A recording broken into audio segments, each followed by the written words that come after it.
Hi friends, welcome back. तो अभी हम वीडियो देख रहे हैं। मोदी जी ने 3 दिन के बाद बहुत ही धमाकेदार जो है बोला है और पूरा सपोर्ट किया है उन्होंने इजराइल को।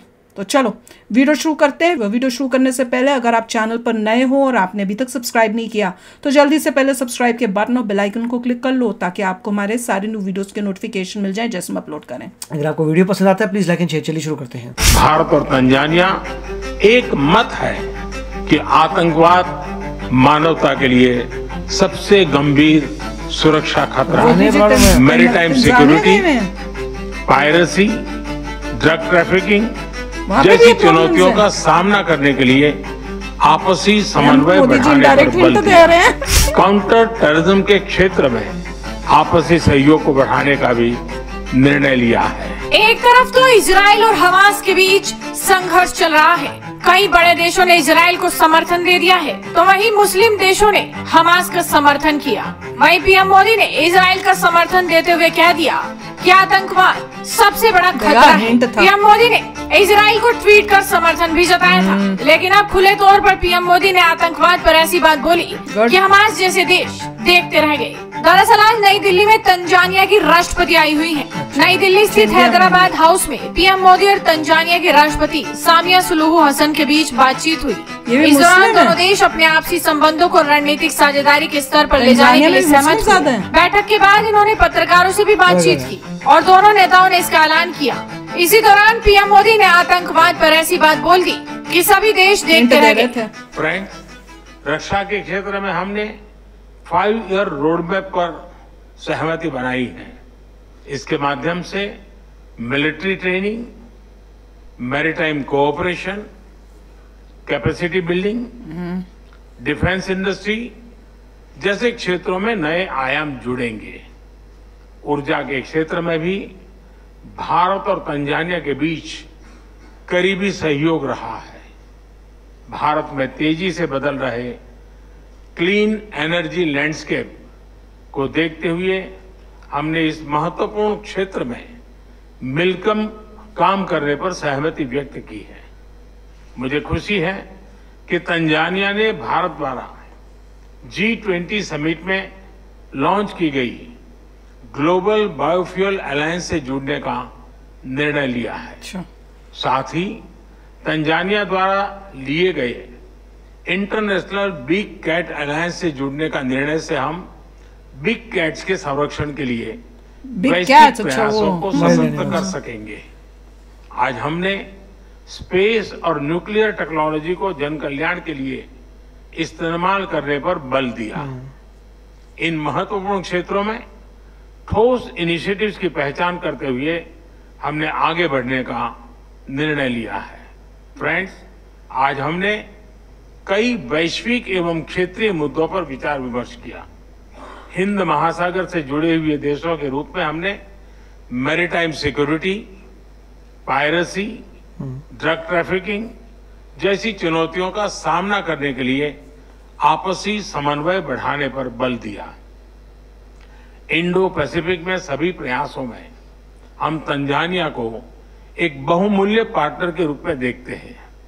भारत और तंजानिया एक मत है कि आतंकवाद मानवता के लिए सबसे गंभीर सुरक्षा खतरा है।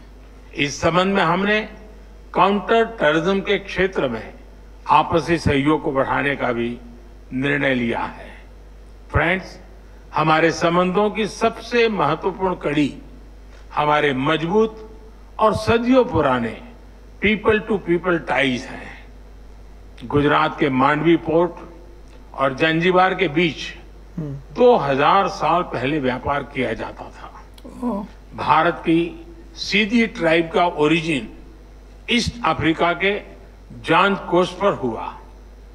आज भी बड़ी मात्रा में भारत के लोग तंजानिया को अपना दूसरा घर मानते हैं। उनकी देखरेख के लिए तंजानिया से मिल रहे समर्थन के लिए मैं राष्ट्रपति हसन को हृदय से आभार व्यक्त करता हूं।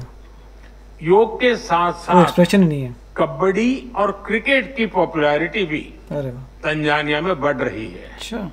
हम दोनों देशों के लोगों के बीच आपसी नजदीकियां बढ़ाने के प्रयास जारी रखेंगे। एक्सेलेंसी, एक बार फिर आपका और आपके डेलीगेशन का भारत में स्वागत है। बहुत बहुत धन्यवाद। मोदी जी ने हिंट दे दिया जबरदस्त। और जो तंजानिया की थी पीएम, जो भी लीडर थी, वो पूरी ऐसी ब्लैंड थी। उनको बोलो तंजानिया महान है, तंजानिया को हम बहुत करोड़ पैसा देंगे, हमने तंजानिया को बहुत सारा गोल्ड दे दिया है, तंजानिया बहुत ही बढ़िया है, सदियों साल पहले हमारे पोर्ट में होता था। नहीं हो सकता है वो कान में जो उनको सुन रहा होगा वो लेट सुनता होगा। कुछ ऐसा होगा। कोई यहाँ पे ऐसे नहीं कुछ। अच्छा हाँ, कि सदियों से पोर्ट में व्यापार होता था। Very good. वो मेलेनी करती थी इटली वाली। वो करती थी ऐसे ऐसे। ये तो बस चलो सबका अपना अपनी पर्सनालिटी होती है। तंजानिया को वर्ल्ड की नंबर 1 कंट्री बनाना है। मैंने तो ध्यान ही नहीं दिया था, मैं तो मोदी जी को सुन रही थी। मैं तो यही सुन रही थी कि मोदी जी ने इनडायरेक्टली मैसेज पहुंचा दिया। जो सपोर्ट कर रहे हैं ना ये हमास को, उनको तो मैसेज बता दिया उन्होंने। मैं तो ये पूछूंगा कि ये जो लेडी आई थी उनकी पीएम का ये डायनेस्टी सिस्टम से है कि क्या चक्कर है? बताओ तो, मुझे प्लीज बताइए कि इलेक्ट हो क्या है तो बहुत अच्छी बात है, डायनेस्टी सिस्टम वाली तो कुछ मुझे समझ आएगा कि क्यों ऐसा कर रही थी। क्यों ऐसा? नहीं पर वैसे फोकस मोस्टली मोदी जी का बार बार टेररिज्म से रिलेटेड ही था, जो कि आपको क्लियरली बताता है कि मोदी जी के अंदर गुस्सा बहुत है जो हो रहा है अभी। मोदी जी ने इतनी चीजें बोली जो हम तंजानिया के लिए कर रहे हैं, दैट इज अमेजिंग। हाँ। ये करें तंजानिया के लिए, वो करें तंजानिया के लिए, ये करें वो करें, मैंने इतना कुछ नहीं सब ये दे रहे हैं। उनके वहां पे मतलब सोने की ब्रिक्स भेज रहे हैं। इतना कुछ हुआ। वो लड़की ऐसी, अबे तो थैंक्स तो कर दे यार। वो अपने बारे में करेगी ना, पता नहीं अपने बारे में सुनना पड़ेगा क्यों इतना कुछ मोदी जी ने कर लिया तंजानिया के लिए। वाह वाह वाह, कमाल कर दिया। वो स्पेशली आई हैं भैया, उनको पता है, ऐसे थोड़ा आई नहीं होंगी, उनको था पता होगा कि यहाँ आऊंगी, ऐसी मेरे को डील्स मिलेंगी। स्पेस भी चाहिए उनको न्यूक्लियर वेपन भी चाहिए, न्यूक्लियर पावर भी चाहिए, ये भी चाहिए। अरे वाह, सब कुछ मिल रहा है इंडिया के साथ हाथ मिलाकर भैया। पर ये बताना इनके मोस्टली क्या, ये मेरे को लग रहा था क्योंकि उन्होंने सिर पे वो सब लगाया था, तो क्या है वहाँ पे मोस्टली रिलीजन क्या मुस्लिम्स है कि क्या है, मुझे नहीं पता, मेरे को कोई आइडिया नहीं है। नॉर्दर्न अफ्रीका में इस्लाम ज़्यादा है, सदर्न में क्रिश्चियनिटी ज़्यादा है, जो बीच की बेल्ट है ये उसमें 50-50 है। पर मोदी जी का हिंट समझ में आ गया सबको, मोदी जी कहाँ किस डायरेक्शन में बात कर रहे थे, क्योंकि यहाँ उनके साथ खासकर इस बारे में बात करना समझ नहीं आया, अनलेस एंड अनटिल तंजानिया में भी बड़ा टेररिज्म हो रहा है या कुछ उस टाइप की प्रॉब्लम तो वही था यूं सुनना चाहिए था। वो भी अब वापस जवाब में क्या बोलते, पता नहीं समझ आ रहा था नहीं आ रहा था। नहीं उनको आ नहीं रहा होगा, वो कानों में लगाया था, उनकी सारी डेलीगेशन ने कानों में लगाया था मुझे। अच्छा वैसे तो इन मोदी जी तो हिंदी में बोल रहे थे ना, रियलाइज तो सारी लगाएगी, मगर लगाना ही था। पहले की बात भी सुनाई दे रही हो तो भी कुछ तो ऐसा होना चाहिए। हाँ, कुछ स्माइल या कुछ रिएक्ट तो करो मोदी जी को सुन के, ऐसे थोड़ी क्योंकि आप ऐसे ही खड़े हो। जो लोग बैठे हुए थे वो भी बस यूं ही सुन रहे थे। मेरे ख्याल से सब ऐसे ही होंगे। उनका नेचर ही सबका ऐसे होगा। और हमने एक भाई साहब का देखा था जो तंजानिया अभी होके आए थे, टूटी टाटी ट्रेन में। वो हाँ, वो जो ट्रेन जो हमने देखी थी ओल्डेस्ट ट्रेन, हाँ वो देखना, वो जो ओल्डेस्ट ट्रेन थी वो तंजानिया की थी, दारा सलाम से। मेरे ख्याल से इंडियन अमेरिकन रिएक्शन या गजब रिएक्शन, अगर आपने देखा हो तो आपको आइडिया भी आएगा कि तंजानिया कैसा है। बहुत बुरी हालत, फिर आप कहेंगे ओ तो अब समझ में आ रहा है, इसलिए ये सब ऐसे कर रहे हैं। हम आपको बड़े घड़े गोदे भेजेंगे। उनके लिए तो सोना चांदी हुआ फिर तो, वो तो ऐसे लगेगा उनको कि डायमंड के खजाने मिल रहे हैं हमें। तो चलो फ्रेंड्स, शेयर करना अपने थॉट्स, चलते हैं, मिलेंगे नेक्स्ट वीडियो में बहुत ही जल्द। Till then take care and bye bye. तो अगर आप मेरे इस चैनल पे नए हो तो जल्दी से सब्सक्राइब के बटन को हिट करो और बेल आइकन को क्लिक करो, ताकि आपको मेरा जब नया वीडियो मैं लगाऊं आपको उसके बारे में जल्दी से पता चल जाए।